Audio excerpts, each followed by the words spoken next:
Olá, alunos do Dr. Júlio. Eu me chamo Karine, sou professora de matemática. Estou novamente aqui com uma videoaula. Desta vez, nós vamos falar de estatística.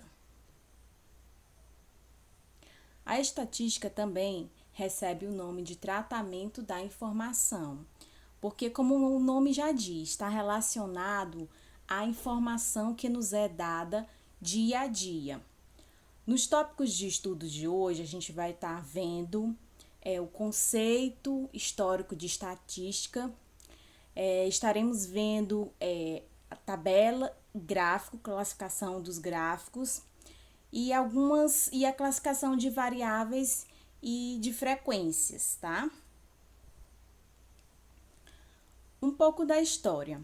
Então, os primeiros registros da estatística na humanidade nos remetem a cerca de 5.000 anos antes de Cristo. Naquela época, egípcios, persas e outros povos utilizavam-se da estatística para avaliar as condições econômicas do Estado, o fluxo de migração das pessoas e a produção de cada região. Aliás, a palavra estatística provém do latim status, que significa estado, tá? Aonde a gente encontra a estatística, ou seja, a sua aplicação? Então, embora tal palavra esteja relacionada com números específicos de dados, como uma pesquisa que afirma, por exemplo, que 52% da população brasileira é do sexo feminino, existe um significado mais abrangente para o termo. A estatística também ela é utilizada nos esportes. Então, com base na análise de informações estatísticas, pode-se avaliar o desempenho dos jogadores de uma equipe em um determinado fundamento do jogo, corrigir as falhas, propor melhorias, planejar e fazer comparações. Outra aplicação bastante comum e conhecida da estatística é por meio do IBGE. O que seria esse IBGE? Então, o IBGE é o Instituto Brasileiro de Geografia e Estatística. Então, é o órgão do governo federal responsável pelo censo demográfico. O que seria esse censo demográfico? Então, o censo ele é um retrato da vida da população, com as características gerais, englobando temas como migração, educação, família, domicílio, trabalho e etc. Com as pesquisas realizadas pelo órgão, é possível direcionar os investimentos de políticas públicas visando, assim, a melhoria de vida dos brasileiros.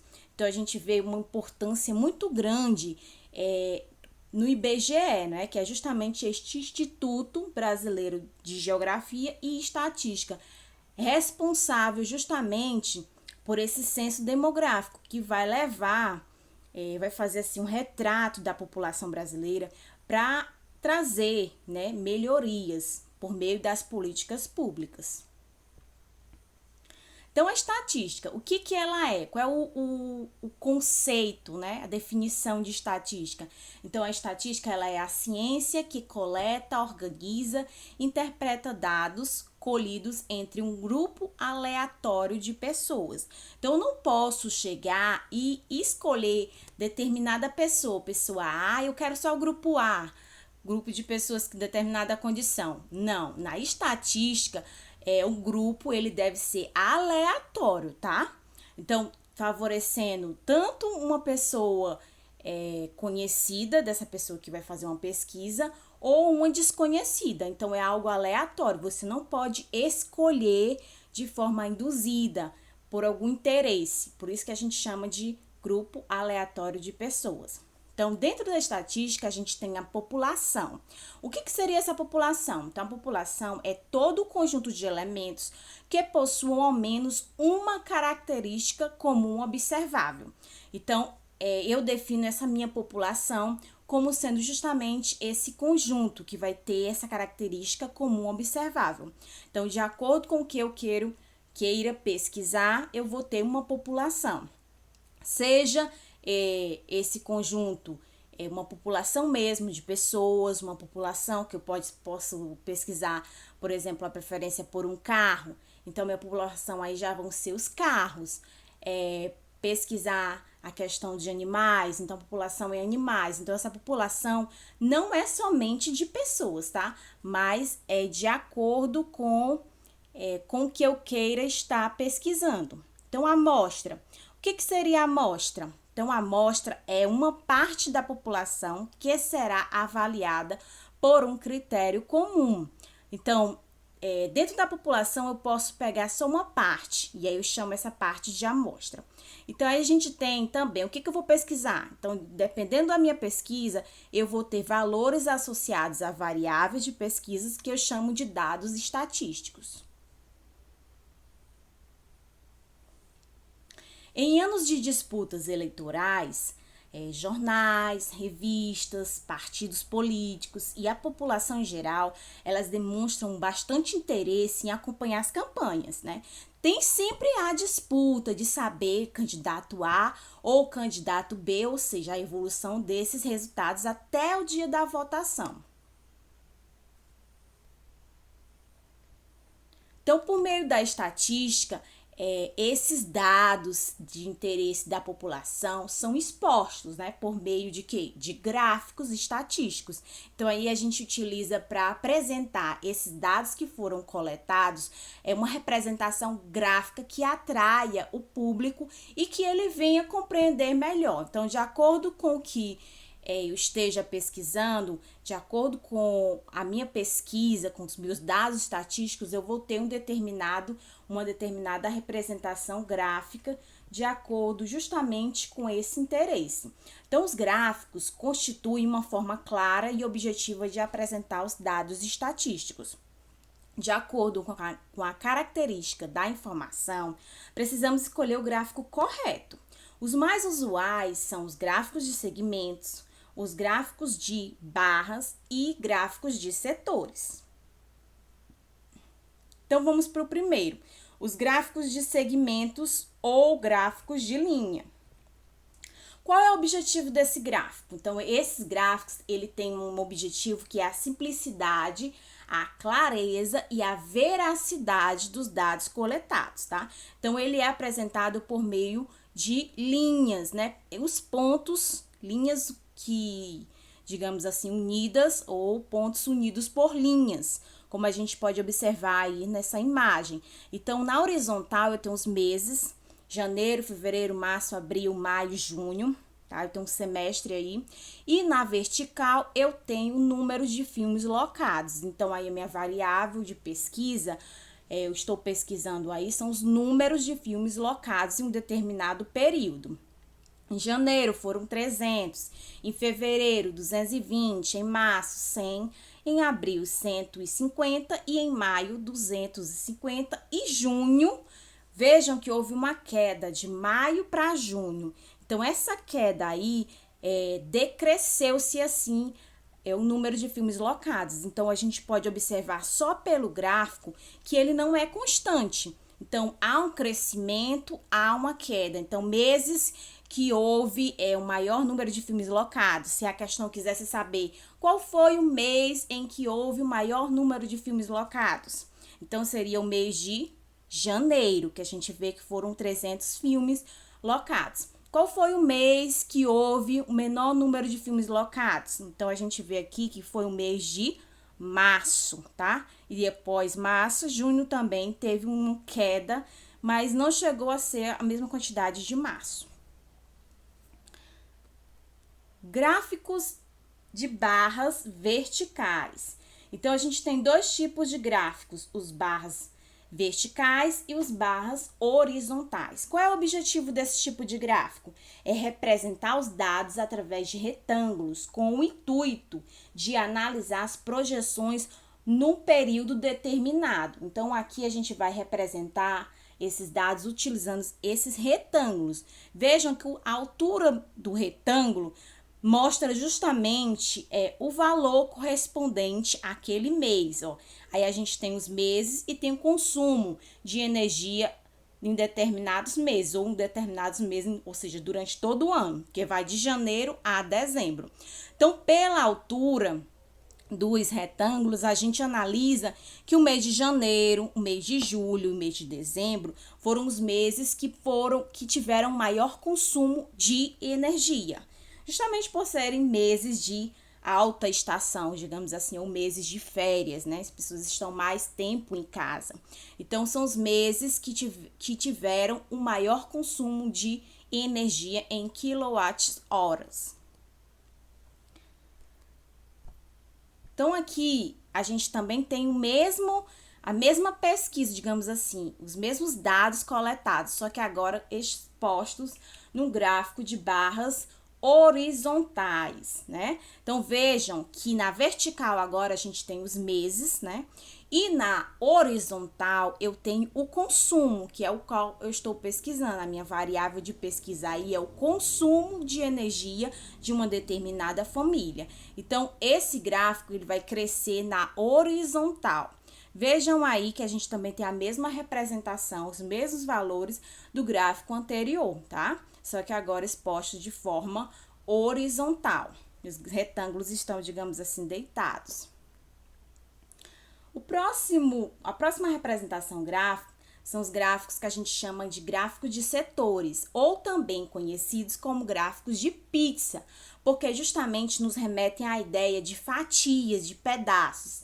Então, qual é o objetivo desse gráfico? É expressar as informações em uma circunferência fracionada, ou seja, fragmentada, dividida. Então, é um gráfico muito usado na demonstração de dados percentuais. Então, quando eu quero expor os dados de uma pesquisa por meio de porcentagem, de percentual, eu utilizo esse tipo de gráfico, que é o gráfico de setor. Vejam que as cores também são bastante importantes para poder a gente interpretar. Por esse gráfico, a gente vê aí que está sendo pesquisada a preferência por modalidades esportivas. Então, a minha variável de pesquisa, a minha população aí são justamente as modalidades esportivas. Então, quais são essas modalidades esportivas aí? Eu tenho futebol, vôlei, basquete, natação e outros. Se a questão quisesse saber qual é a maior preferência esportiva, então, só olhando o gráfico, a gente veria que é a parte verde, que corresponde a 40%, que está relacionado ao futebol, tá? E natação, se ele quiser saber qual é o percentual, então, o percentual de pessoas que preferem a natação são 10%. Ao somar todos os dados, a gente tem que obter 100%, sempre, viu? Então, o todo é 100%. Esse gráfico também, a gente poderia representar ele por meio de setores, relacionando a porcentagem com o grau, tá? Lembrando que o todo na porcentagem é 100% e nos graus é 360 graus, tá? Então, a gente ia fazer a relação e ia utilizar a regra de 3 para saber o que ia corresponder a cada porcentagem. O próximo tipo de gráfico, ele não é tão comum, mas a gente às vezes ainda pode encontrar, que é o tipo de gráfico que a gente chama de pictograma. Então, o que seria o pictograma? Então, constitui um dos processos gráficos que melhor fala ao público. Por quê? Porque ele consta de figuras. Então, fica algo fácil. Aqui no caso a gente tem a pesquisa falando da quantidade de hectares de floresta ardida, né? Ou seja, virgem. Então, a gente tem que de 2003 para até 2007, essa quantidade, ela caiu drasticamente. Imagine agora que nós estamos em 2021, como é que está a floresta em si, né? No Brasil, a população da floresta. Então, ela está muito pequena. A cada dia a gente vê um número menor de árvores, porque acaba que o homem destrói e não planta novas árvores, não é isso? Então, aí a gente tem essa comparação só em olhar para as figuras, essa quantidade, onde uma árvore ele representa 2.000 hectares, tá? Então, a gente tinha bastante hectares e em 2007 só tinha como se fossem 16 mil, a metade. Imagine hoje, né? Aqui a gente tem um exemplo, ó.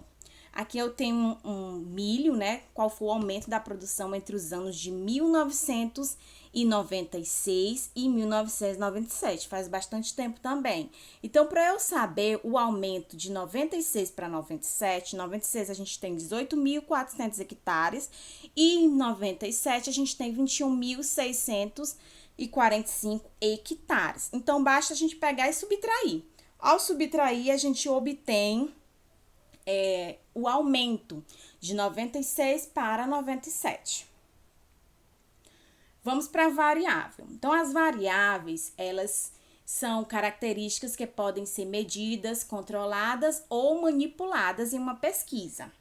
Então, a gente tem dois tipos de variáveis, as qualitativas e as variáveis, ou variável quantitativa. A variável qualitativa é aquela variável que vai expressar, ou seja, os valores são expressos por atributos. Por exemplo, o sexo, masculino, feminino, a cor da pele, que é branca, parda, negra, tá? Então, eu não tenho um número representando, eu tenho uma característica, um atributo. Tá? Outro exemplo, um grau de instrução. Se a pessoa já concluiu o ensino fundamental, o ensino médio, numa pesquisa, então a variável aí, ela é qualitativa. Essa qualitativa ainda pode ter duas classificações, ordinal ou nominal. Como o nome já diz, ordinal indica uma ordem, como esse exemplo que eu dei do grau de instrução. Já a nominal, ela só representa o nome, como no caso aqui o sexo e a cor da pele. A variável quantitativa, já diferente da qualitativa, ela agora expressa um número, ou seja, conjuntos de resultados numéricos. Por exemplo, quantidade de combustível, número de sapato, tá? Altura, volume de um recipiente, tá? De uma caixa de leite, por exemplo. Então, a variável quantitativa, ela pode ser discreta quando ela representa um número inteiro, tá? Ou ela pode ser contínua quando ela representa um número decimal, um número real, quando ela representa um volume, uma medição, colocando-se assim. Por exemplo, a quantidade de combustível, eu estou medindo, então ela é uma variável quantitativa, contínua. Quando ela é discreta, por exemplo, a idade, a gente costuma dizer que a pessoa tem 20, 30, 40, ninguém vai dizer, eu tenho 20 e meio, né? A gente costuma usar um número inteiro. Então, aí a gente já classificaria como quantitativa discreta.